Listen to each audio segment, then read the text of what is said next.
Hi everyone, Buki here. This is notes from my Bible today. I want to talk about the story in Acts of the Apostles, chapter 12. This was when I think it was King Herod had Peter arrested. This came shortly after James was killed. And then the Bible recorded that the Christians then gathered in a place and they were praying for Peter. And while they were praying, an angel appeared to Peter in prison. Let him loose. You can read details in that entire chapter. But the crux of the matter for me was when Peter got to the place where they were praying, and he knocked, and a servant girl named Rhoda heard him, and in her own excitement, she didn't even open the door and went to tell the people that were praying. And guess what?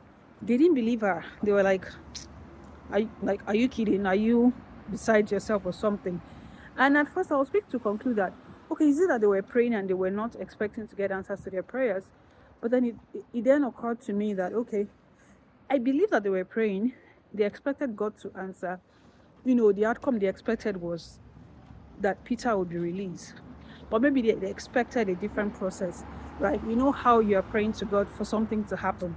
And then somehow in your mind, you've also created a way that you believe God should do it or that God would do it. And this was what the notes I left in my Bible study notes were. Don't box God, right? Trust him with the outcome, but don't worry yourself about the process. So maybe these people praying thought, for Peter to be released, maybe, Herod will change his mind or something. Maybe they'll send delegates to him to pray, to plead on behalf of Peter to get him released. In everything that they probably created in their minds, an angel releasing Peter was certainly not there.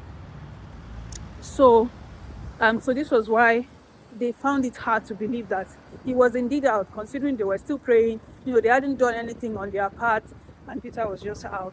So I think the message for me, right, and personal lesson for me is that when I pray, when I see God's face about a particular issue, I think I can go to sleep, right, and not have a rigid picture of how exactly it's going to happen.